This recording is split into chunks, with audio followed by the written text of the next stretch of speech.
Good morning, all of you. The purpose of this presentation is to just introduce you to how to make your presentations more effective. Okay, whenever we say effective, I think like Dr. Ramachandra Sir was telling sometime back in one of the presentations, effectiveness is different from efficiency. Efficiency means doing more things in a shorter period of time. Whereas effectiveness is doing it more correctly, to be more precise, to be more achieving your objective than anything else. So your presentation should, more than being efficient, I think it should be effective. Today's talk originally supposed to give Robert, I think with some miscommunication or whatever, so by which he was not ready. So what I have done is I have pitched in the last minute. So forgive me for my little lapses. But anyway, what we are going to do is I am going to put a template for the discussion in which both Dr. Ramachandra Sir and Robert will be pitching in. So in today's talk, we are going to be talking about the analysis of the psyche of the presenter and the audience. This is very important because whenever you are talking to somebody, you should know how receptive they are and what are they looking for.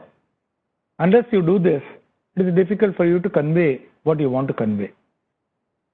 Next, we are going to be talking about some practical tips on making the slides. There will be some live demonstration here and there. And we will also have some generous input from Dr. Ramachandra Sir as well as Robert. Then obviously we'll have a lot of questions and answers.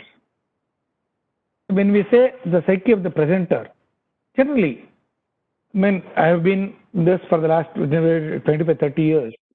And I can tell you very well that as a presenter, the first thing you have is an anxiety. Am I going to do well? Am I going to present well? Am I going to impress people? Am I going to be coming out of it unscathed? These are the anxieties which run through the minds of the presenter. Then, next important thing is, most of us in the beginning, we want to tell everything that I know. Because we think by telling more, we are going to impress more and we are going to be be happier. We want to impress people. And more important than that all is we want to just be done with it. Finish and close. This as compared to a psyche of the audience means the audience have got a very short attention span, made it very clear. They don't have. Imagine yourself attending the full-length conference for 3 days. How short is going to be your attention span? Not very much. You will not be able to listen to all the talks completely. So, your attention span is going to be short. The same thing as for an audience. So, obviously, within the short period, you should catch his or her attention to get your point across. So, please remember that you have to be short, precise, and make it very attractive. Making sure that you're going to look for, because the audience is looking for something to learn, something new and useful. Because he doesn't want to spend some time hearing something what is already known, either to him or to the world. No point in trying to say something which is already there, everybody knows. So make it interesting and novel. Your presentation, unless you make it interesting and novel, nobody will listen to it. Please understand that the audience already knows something, because very many times we underestimate the audience. We think that they don't know much, or we think that we have to tell something which has to be everything. Not necessary. Please understand that the audience already knows something. And so be precise to the point. Don't say anything more. For example, if you're talking about a presentation on Hirschsprungs, you're talking A procedure versus B procedure, stick to that. No point in trying to tell it was Harald Hirschsprungs in 1804 who presented the first this thing. He was a Danish pediatrician. That is not relevant at all. Talk what is only which is clear and to the point. Don't tell something which is already obviously known. You don't need to. Whereas if it is for undergraduate, yes, those things are necessary, but not necessary to tell it to an audience which is already learned. Next, please understand that the audience already has an opinion. That means he or she has been practicing the branch or the field for quite some time. So you don't expect him or her to just be receptive and listen to whatever it is and believe whatever it is. He or she already has an opinion. So don't preach, share. Please understand, they are as much your colleague as much you are to them. So instead of trying to preach something to somebody, just share. You say, I have done this, I found this useful. I think it may be useful to you. It is a far better way of saying you should do this. Nobody will like it. Then going back to stages of a presenter, please, all of us have gone through several stages of presenting a paper. We realize it. First stage is when you start your MS General Surgery or whatever, whenever you're making a presentation, you just want to get it done and finish. That's all. First thing. Okay, this is what has been given to me. I would just have to make it. Next thing is we try to make it very elaborate. We want to tell everything that I know. Okay, I want everybody to know that I know everything. Next stage is you try to put it with a lot of illustrations. Try to put a lot of photos, videos, cartoons to make it more interesting or to make it more impressive. But it is all good. But please understand that initially we are very happy with these things, but later on we realize these are very distracting and they make you miss the main message. You don't need to do that. Next stage is we are looking for the text matter. We want to make it really concise and take it. Then we want to get good language. And very many times we simply silence the questioner. Somebody is asking from the audience, what do you think it is? Why do you do this? Next thing we generally tell is try to silence him. He says, no, this is what it is. This is what it is. This should have been this way. Not realizing that the person who is asking a question may be asking for a genuine reason. So you don't need to simply silence him. And this is how we progress to become an effective presenter in the end. Most of the effective presenters are very clear. They convey the point very clear. It may be 1 point or 2 points or maximum 3. They don't try to convey everything. They understand that the audience already knows something. So they're just going to add something as an experience to which they're going to open up the audience view for a new point. Not necessarily trying to preach them or something to put into their head. Not necessary. You just have to inspire them. Effective presenter shares the points, not preaches. He doesn't say you have to do this. He says, I found this useful. See if it works. In effect, he sells the idea and not the technique. He says, this is an idea, see if it works, but not necessarily that you have to do this. The effective presenter is very clear that he is aware that not everybody will accept the idea. Obviously, we don't accept everybody's ideas. Morning till night, whether it's spouse, whether a friend, whether it's chaprasi, whether a teacher, whether a boss, whether a director, we don't accept everything that everybody puts in on us. We accept what we think is in sync with what we think. Effective presenter always treats everyone with respect. He doesn't dismiss anybody. Effective presenter also defends the audience because what you're going to talk to an undergraduate colleagues are different from what you're going to talk to your colleagues. When you're making a conference presentation, when you're making an international presentation, everything is going to define. So unless you define the audience, you will not be able to make a good effective presentation. You should be clear about your message. See, at the beginning, at the end, you should be clear about what you're trying to convey. If I effectively condense everything, filter everything, finally it boils down to what we call as an USP. USP is an ultimate selling point, which is what the business people talk, which is as much applicable in our day-to-day matter. When you're trying to elaborate telling something, finally many times, I don't know how many of you noticed it. I also ask, what is your USP? What is it that you're trying to convey? If you are not clear about this, the entire presentation won't work. So whenever you're presenting or preparing a presentation, you need to be clear about what is your USP. What is it that you're trying to convey? And build entire presentation based on this. Also realize that more you talk, the less you remember, and the vice versa. That means the less you talk, more they remember. So if you want people to remember what you talk, don't need to flood your talk with too much of things, but instead present exactly what you want to convey and leave it to them. How to start? No, before anything else, if people have realized by now, you must have realized I've been using very many different types of fonts, very minimal, very many types of the backgrounds. For example, the previous one was about just a color, boxes with margins which are very different. This is a very different point. One is a dashed line, which is an artistic line. There are different types of colors that I've been using, different types of text that I have been using. Okay, and this is what is called a textured presentation. What I'm saying is just see what works for you, what is useful. I'm not saying everything will work everywhere, but just see what works where. Coming back to the presentation, I was saying how to start. Always put reverse thinking. Instead of trying a conventional way, I would weigh reverse thinking. What it means, identify what is the message. For example, if your presentation says, so a procedure, in my opinion, is better than Duhamel, or the vice versa, whatever.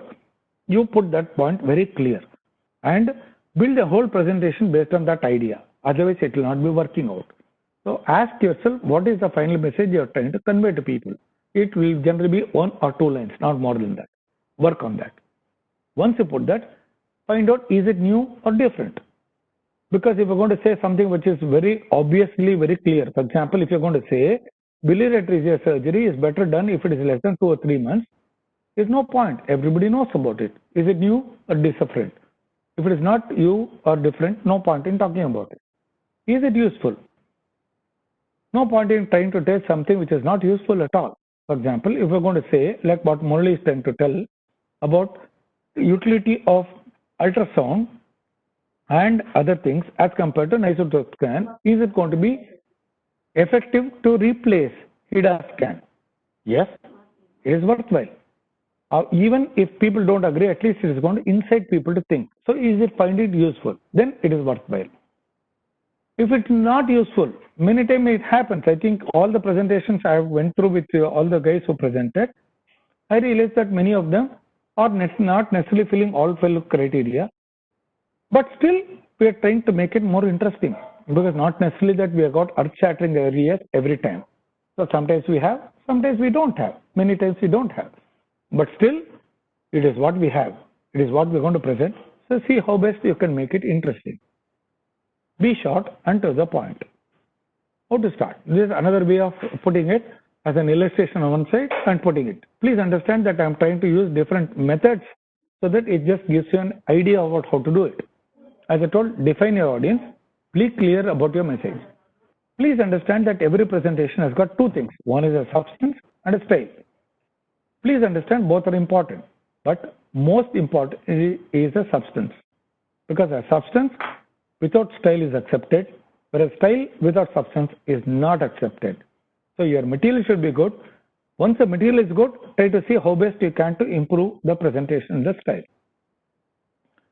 Please understand that anything which is brief, that is, if you're going to make a presentation brief, then it requires a lot of hard work. For example, a 5-minute presentation will require several hours of hard work to make it brief and effective. Whereas if you're given a 1-hour talk, you don't require too much presentation, especially if you know the subject already, then you don't need much. But if you know the subject very well, to make it a 5-minute presentation is going to be difficult. It requires a lot of hard work. Please always remember that they are your colleagues, and that means they know what you already know, perhaps more, perhaps less, but they know as much. So do not underestimate them, respect them. Okay, at this stage, I want people to feel free to ask and comment. See how to gain new ideas and to innovate. Any questions? Ramachandra Sir, Robert, and the rest of the people. Am I so far audible? Yes, sir. Ramesh, you are very audible. So yes, I'm just enjoying your presentation. So I am an audience. So as an audience, I will tell you what I look forward to.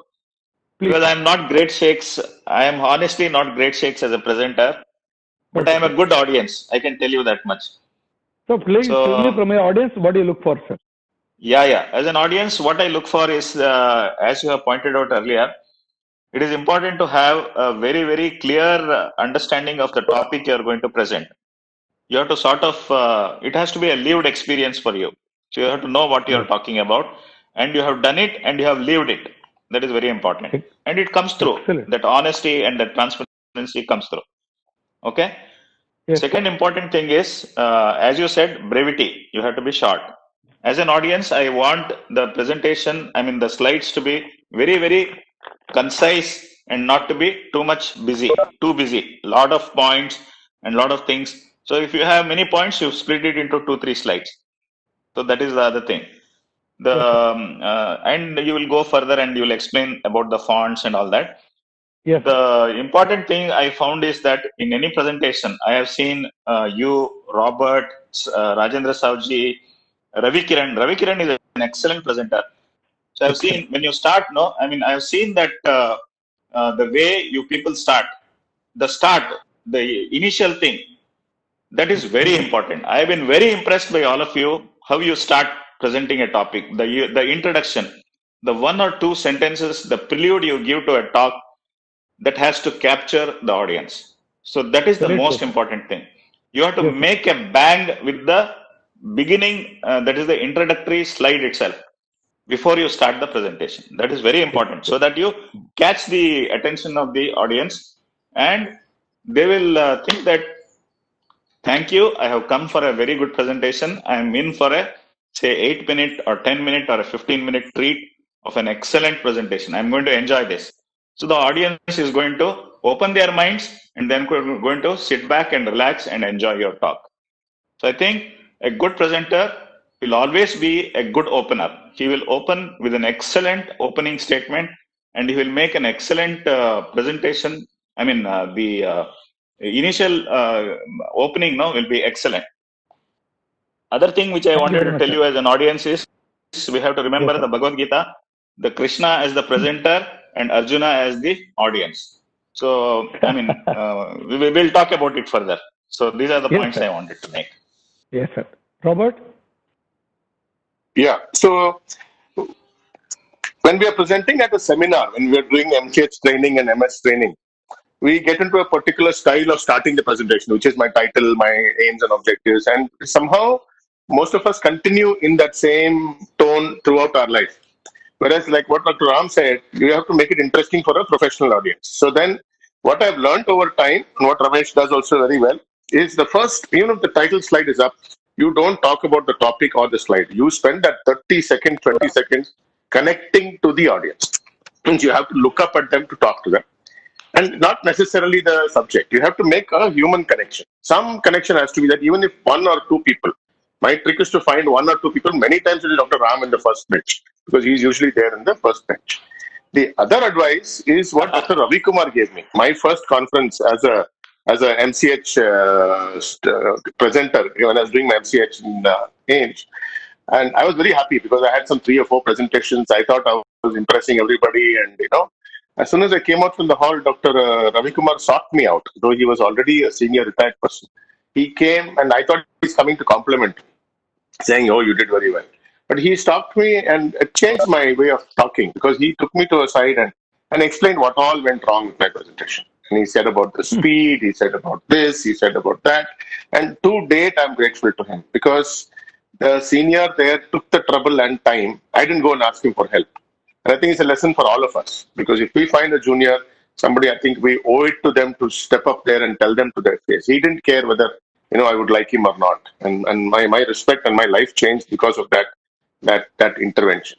So all of us have different styles. So I think when you see a presenter, especially a youngster, I think we owe it to them to go, and that is why I really appreciate Ramesh for choosing this topic, and I'm glad that he's doing it and not me, because he's very, as you heard, the first 8 to 10 slides have been very methodical. Just one more point. Last week I was moderating a PUV presentation in Baptist, and sitting with the PG the previous day, and she said, "Sir, I have 45 minutes. I have only 60 slides, 60." So I said, "That is too much, man." She said, "No, sir, some slides I'll only spend 5 seconds. 5 seconds. So it was like trying to pack in so much more. And then we cut it down to 20 slides. And I think that's true for most of us. If you're having a 5-minute presentation, stick to 5 or 6 slides. That's it. Or even lesser. Okay, Ramesh, continue, Ramesh. I know you got more to do. Yeah. Just adding to whatever has been told, the most important is the opening. So you have to grab the attention of people in the first few slides. If you can make that, your presentation is made. One. Number two, about the number of slides. The general thumb of rule is not more than 1 to 1.5 slides per minute. That means for a 5-minute presentation, ideal is 5, if not 7 to 8, not more than that. If it is 30-minute presentation, 30 slides will be ideal, not more, maximum 40, not more than that. You can exclude, of course, the thank you slide and the title slide. But apart from that, always make sure the less the number of slides, more effective it is. So we go next. And one more point, Ramesh. Yes, one more sir, point. Please, sir. Always smile broadly when you're presenting. Smile. Yeah. Smile broadly when you're presenting. That's very important. And to extend that concept, like what Robert said, is most important is the human connection. Please understand that you're talking to somebody. You're not taking a presentation to somewhere wild. No way. So the easiest way is to pick up somebody in the audience who is friendly to you, with whom you are comfortable. Look at them and talk to them. Ideal, look at everybody. If you think you're intimidated by more people, look at some friendly faces. Obviously, there'll be somebody. Look at them and talk to them. Make an eye contact. Talk to them. Share them. Rather than simply talking to an empty audience. You know what I'm saying? So that is the best thing you have to say. Okay? So once this is clear, let's next go to how to make a presentation. How to make a presentation. So it's not going to be an easy affair. So most of we expect that you're in the beginners or maybe a little beyond the beginner stage, but obviously you're not at the advanced stage. So let's go by that. First, put everything that you know. Enter that all that you have. Put everything on a piece of paper. Write everything that you want to make. Write everything that you think has to be told. In general, about all the points. First, don't bother about the order, just put it. Then try to organize it as per the sequence of thoughts. Once do that, then make it a very elaborate presentation. It may be about 50, 60 slides. Don't bother to try to put it on the pointer on the computer, but put it on a piece of paper. Once that is done, see how best you can organize. Once you do that, next try to see how you can keep editing to make it short and crisp. So because at the end of it, keep criticizing yourself. The best way is to think that you are criticizing your worst enemy. Your enemy is presenting, how will you cut it? So make it, is it needed? Is it needed? Is it needed? You will realize that at the first draft itself, you can cut off 25%. Next revision, you can cut off 50%. Third revision will come to 25%. Once you do that, then it will be more effective. Like one of the workshops I attended, they asked me very clearly, simple, say that take out the first 10 sentences that comes to your mind. Put the 11th sentence, because the moment you have to think of 11th sentence for anything, that means you have to have a lot of thinking. Once you have a lot of thinking, it will be more effective. Okay? So ask yourself repeatedly, is this sentence worth it? Is it that I'm trying to convey what I want to convey? Then it will be clear. Be clear about the point that you want to convey. And sometimes you get into a rut. You will not be able to think beyond. Okay, you get into a rut saying that, okay, I cannot think more. No problem. Take a break. Take a break. Do something which you enjoy. Take something which you're happy about. Then come back again. Once you come back again, you will be able to think better. Rehearse a lot. Please understand when I say Robert or me or maybe Sanjay Rao or Ravi Kiran or Raju, I mean, you must be happy listening to them. But please understand, before that, they have rehearsed a lot. For this presentation to be made, I spent at least about 4 to 5 hours thinking about what I have to convey. Finally, of course, I get away with it because I may be having good language or good presence of mind, but it requires a lot of thinking to think what to present, what not. So you have to rehearse a lot. Initially a lot, but after a time, we may cut down. Please understand when it comes to PowerPoint or Keynote, PowerPoint in Windows and Keynote in Mac, that means it is an inbuilt software. It has a lot of features which are inbuilt to make a presentation easier. Don't think the conventional way of trying to type everything. Yes, you have to type, but there is already an inbuilt artificial intelligence which is there in the system which can help you do it well. So it requires a lot of time to understand and know it better. I'm going to have one more presentation about how to use PowerPoint more effectively or how to use Keynote more effectively, but that will make it learn. That will make it later.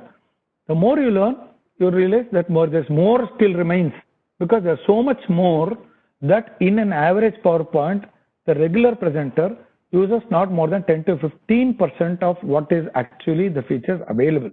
I will make it next time, but not necessarily that we have to do it now. But understand that there's so much more features that the more you play with it, more you learn.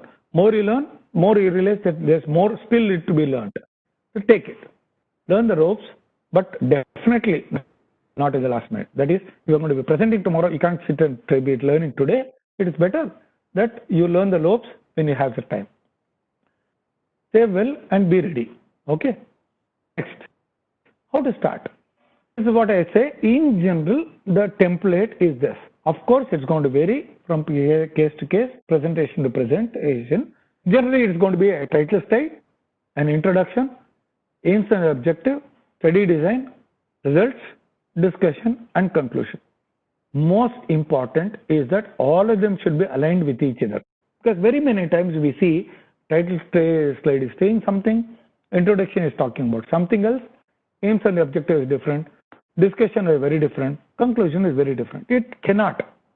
Please understand that the entire thing about what you want to do, what you have done, what you observed, what you have concluded, everything should be in alignment with each other. Don't tell something which is already known. For example, you're going to be talking about biliary atresia, the utility of the histopathology. Stick to that. Say, okay, this is what I am trying to do, this is how I have done, this is what I have observed, this is what I conclude. The conclusion should be in congruity with what has been done so far, not something which is already known. Don't tell something which is already known in the literature and tell back. And please avoid general statements saying, this is a small study, we will want more studies. To confirm. Not necessary. We just tell. Those things are very obvious. So make sure that all the things are congruent, and it should be in sync with what your paper is. Don't try to tell which is outside the paper. All right. The title slide. Title should be clear and specific. It should not be ambiguous. For example, a prospective study of the utility of isotope scan in biliary atresia or in neonatal cholestatic jaundice. It should be clear, as clear. It cannot be saying study designed to find out about. It need not be. It has to be very clear. Okay. And please, as I told, please understand the audience already knows a lot of things. Audience are not dumb. So the title should be clear and it should be it should not be ambiguous. It should attract the listeners. Otherwise, it is not going to. For example, if you're going to say an institutional study of biliary atresia surgery, it is not attractive to anybody, because your institutional experience is, why should somebody else be bothered about it? No way. Or if it is going to be as non-specific as saying investigative modalities in a case of neonatal cholestatic jaundice, it's boring. Why should somebody listen to it? Okay. On the other hand, if something says, is HIDA scan mandatory for biliary atresia, or is HIDA scan, is isotope scintigraphy mandatory in identifying neonatal cholestatic jaundice, or to say, is EC scan effective in confirming all cases of biliary? You know what I'm saying? It's a type of question which is asking, by which people are going to say, oh, he's trying to say something. People will be attracted. Or you can make a very clear-cut statement. If your results are already proving, for example, you can simply come out to say, for example, simply say that the age criterion is important only in symptomatic syndromic biliary atresia. Then a sweeping statement will come back. At least it will make people think, okay, he's trying to say something. Or so a procedure is as effective as Duhamel procedure in reducing the incidence of enterocolitis. Or, for example, I think what already Gauri Shankar has been talking about, saying Duhamel is more effective in long-term results as compared to a endorectal pull-through. You know what I'm saying? You put it very clear, succinct, so that people know what you're trying to convey and they will like to come. So the title slide has to be clear, attracting the listener, and think hard to make it sound it right. It should stand out, okay? And you should have minimal illustrations. People try to put too much of illustrations, not needed. If you look back, I have not used much illustration so far, but still I've conveyed every point that I have to. Say for example, this slide layout, okay? It's a good impression, in my opinion. Of course, you can vary. If you're not agreeable, put something which is going to be useful, okay? It is very clear. It makes a good first impression. It makes it captivating, and I have not put 8 or 10 lines, so it doesn't drown my point, and it doesn't overstate the obvious, okay? So in your introduction, don't state very obvious. For example, I hate people putting introduction as a title. Instead, put say Hirschsprungs or something and make it interesting. Don't try to make it like you say introduction, materials and methods. You don't need to. So see if you can avoid that, because you're going to get more chance for putting something else which is more interesting. Aims and objectives, be very clear and objective. Be clear and specific. You don't need to be digressing on the topic. Putting 1 or 2 lines should be sufficient. Can you make out that this slide has got only 2 lines, bold, clear, and attracting, hitting you in the eye? This is exactly what is supposed to be doing in the aims and objectives. You don't need to be too elaborate, but be specific, bold, hit the people in the audience saying, this is what I am looking for. Listen to me. This will make it impressive. Then coming to the study design, because you have to tell people how you have studied. So when you are talking about study, be explicit and concise. It should be scientifically correct. Think again. Question yourself. Is it right? Is it wrong? Precision is a key. You don't need to be elaborate. Please also understand that there's a difference between a presentation in a conference and a publication. In a publication, people are going to be viewing with a magnifying glass. They have got time. They're going to be looking at how we have done it.